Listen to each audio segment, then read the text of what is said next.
இல்லாத ஒண்ணு இருக்கிற மாதிரி நம்ப வைக்கப்பட்ட ஒரு பெரிய போய் தான் கடவுள்னு சொல்லி முடிக்கிறேன். பட்டையும் ஹோம் டெலருமா இருக்கீங்க. கடவுளை பத்தின உங்க ஐடியா என்ன?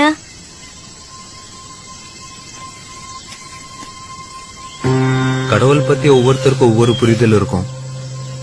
என்னோட புரிதல்ல இருந்து வேணா ஒண்ணு சொல்றேன், உங்களுக்கு புரியுதான்னு பாருங்க. நாமெல்லாம் மிருகமா இருந்தப்போ உணவும் இனப்பெருக்கவும் மட்டுமே தேவையா இருந்துச்சு. அதுல கொஞ்சம் மிருகங்க சிந்திக்க ஆரம்பிச்சிருச்சு.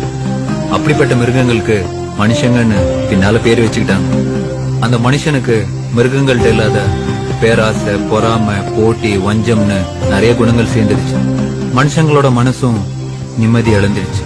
அப்பதான் ஏண்டா நிம்மதியே இல்லன்னு உட்கார்ந்து அமைதியை யோசிக்கதான் கோயில்களை கட்டி வச்சாங்க.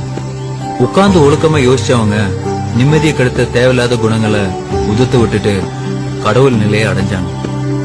அந்த கடவுள் நிலையை அடைஞ்சவங்க கொடுத்துட்டு போன சிலபஸ் தான் திருமந்திரம், திருக்குறள், பகவத்கீதா, குர்ஆன், தம்மபதம், பைபிள்னு எல்லாம். அந்த சிலபஸ உண்மையா புரிஞ்சுட்டவங்க கடவுளோட மனநிலையை அடைய முடிஞ்சது.